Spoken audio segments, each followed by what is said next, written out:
Selamat malam Bapak Ibu Saudara sekalian, kita kembali lagi dalam renungan malam pada malam hari ini. Dan memulai renungan kita pada malam hari ini, mari bersama kita bersatu di dalam doa, kita berdoa. Bapa yang baik, Bapa yang bertata dalam kerajaan surga, kembali kami datang kepadamu. Kami mengucap syukur atas segala berkat, kasih sayang, dan penyertaan Tuhan dalam kehidupan kami. Dan pada saat ini, kami akan membaca, merenungkan akan kebenaran firman-Mu. Berkati setiap kami, agar apa yang boleh kami baca dan renungkan, dapat kami lakukan dalam setiap langkah kehidupan beriman kami. Bersabdalah Tuhan kepada setiap kami, karena kami anak-anak-Mu sudah sedia untuk mendengarkannya. Di dalam nama anak-Mu yang terkasih Tuhan kami Yesus Kristus, kami telah berdoa dan bersyukur. Amin. Ya, Bapak Ibu Saudara sekalian, bacaan Alkitab kita pada malam hari ini diambil dari kitab Hosea, pasalnya yang kedua, ayatnya yang ke-15, yang menyatakan, "Maka pada waktu itu demikianlah firman Tuhan, engkau akan memanggil aku suamiku, dan tidak lagi memanggil aku Baalku. Aku akan menjauhkan nama para Baal dari mulutmu, maka nama mereka tidak lagi disebut. Aku akan mengikat perjanjian bagimu pada waktu itu dengan binatang-binatang di padang dan dengan burung-burung di udara dan binatang-binatang melata di muka bumi. Aku akan meniadakan busur panah, pedang, dan alat perang dari negeri dan akan membuat engkau berbaring dengan tentram."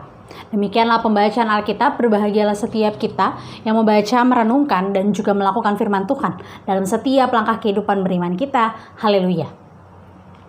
Ya, Ibu Bapak Saudara sekalian, tema dari Sabda Bina Umat pada malam hari ini adalah kasih Tuhan yang tidak berubah. Saat ini di zaman modern, kalangan atau pasangan-pasangan milenial tidak jarang membuat sebuah perjanjian pranikah. Sebuah hal yang tidak kita temukan dalam perkawinan atau pernikahan di awal tahun 50-an, tahun 60-an, atau di 50 tahun belakang. Baru-baru ini atau saya belum melakukan riset yang cukup mendalam akan hal ini, tapi sebuah buku yang saya baca tentang pernikahan mengatakan bahwa di 50 tahun yang lalu, sebuah perjanjian pranikah adalah sebuah hal yang jarang dilakukan, bahkan tidak pernah dilakukan. Baru kemudian pasangan-pasangan yang lahir kemudian atau ada di zaman sekarang tentunya membuat sebuah perjanjian pranikah yang kalau kita bisa tahu isinya adalah tentang bagaimana mereka menjalani kehidupan rumah tangga mereka. Bahwa ketika ada salah seorang yang berselingkuh atau ada salah seorang yang melakukan kekerasan, maka salah satu pihak yang menjadi korban berhak untuk menggugat cerai atau berbagai ketentuan-ketentuan atau perjanjian-perjanjian lainnya.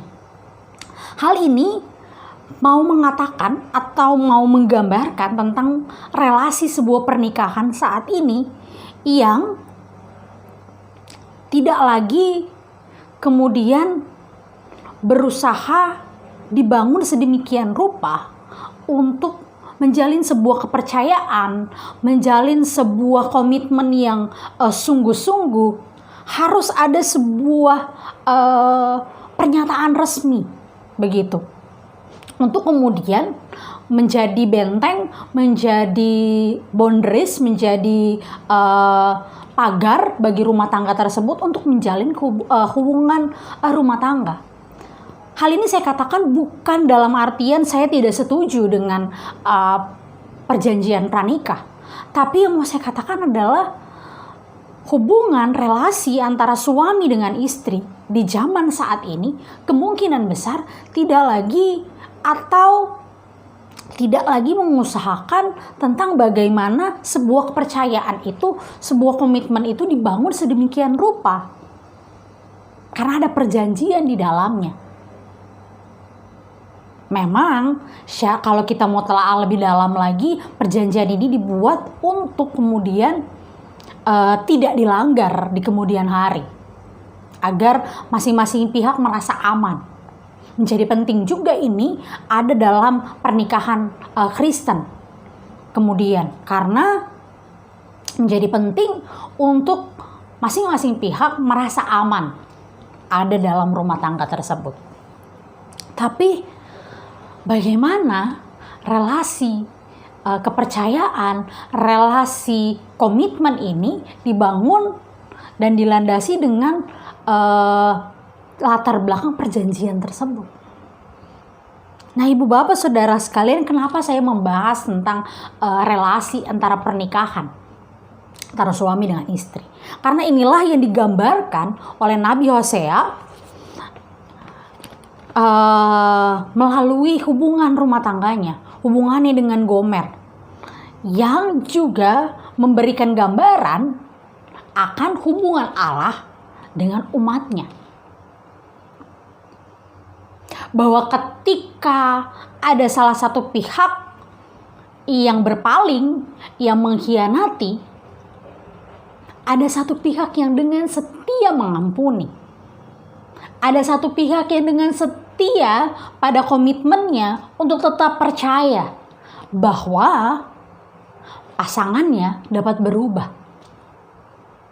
Tentu saja kalau kita mau menarik relasi ini kepada relasi yang ada saat ini, maka ini bisa dikatakan sebagai relasi yang toksik, relasi yang menghancurkan satu sama lain. Tapi ketika ini kita tarik dalam relasi antara Allah dengan manusia, kita mau diingatkan bahwa Allah sudah sedemikian terluka, Allah sudah sedemikian ada dan juga mengasihi kita. Allah sudah sedemikian tersakiti oleh berbagai tingkah laku dan juga tutur kata, bahkan pikiran kita. Tapi kasihnya seperti tema kita pada malam hari ini, kasih Tuhan tidak pernah berubah. Ia tetap kembali mengasihi kita, ia tetap kembali memulihkan kita, ia tetap kembali menjauhkan kita dari segala yang jahat. Karena dia benar-benar mengasihi kita. Meskipun dia sudah hancur, meskipun dia sudah disakiti, meskipun dia sudah dikhianati sedemikian rupa, tapi kepercayaannya kepada kita umatnya tetap ada. Bahwa dia percaya umatnya akan kembali mengikuti dia.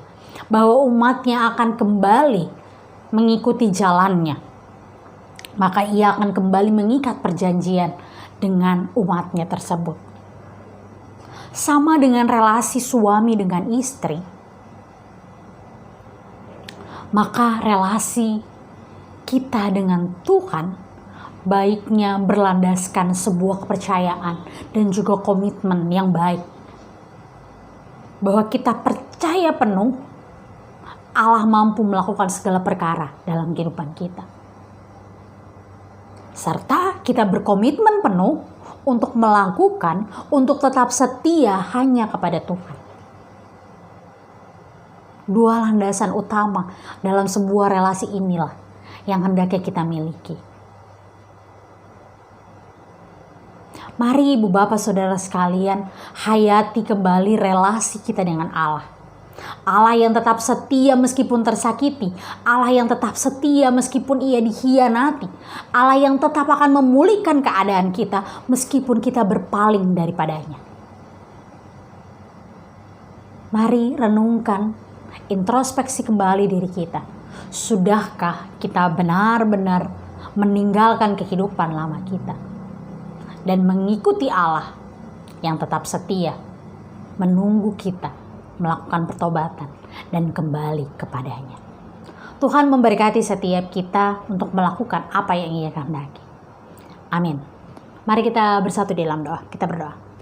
Bapa yang baik, Bapa yang bertata dalam kerajaan surga, terima kasih Tuhan, terima kasih Bapa untuk firman-Mu pada malam hari ini yang boleh kembali mengingatkan kami tentang relasi yang baik. Baik relasi kami dengan keluarga kami, baik relasi kami dengan orang-orang di sekitar kami, maupun yang terutama relasi kami dengan Tuhan. Sama halnya dengan relasi suami dengan istri, untuk saling menjaga, untuk saling berkomitmen satu dengan yang lain. Maka kami juga mau membangun relasi yang sama dengan Tuhan. untuk terus percaya bahwa Tuhan mampu melakukan berbagai perkara dalam kehidupan kami. Bahwa kami juga mau berkomitmen penuh untuk tetap setia mengandalkan Tuhan dalam setiap langkah kehidupan kami. Terima kasih Tuhan untuk firman-Mu, terima kasih Bapa. Ini doa kami, ini syukur kami. Berkati kehidupan kami selanjutnya.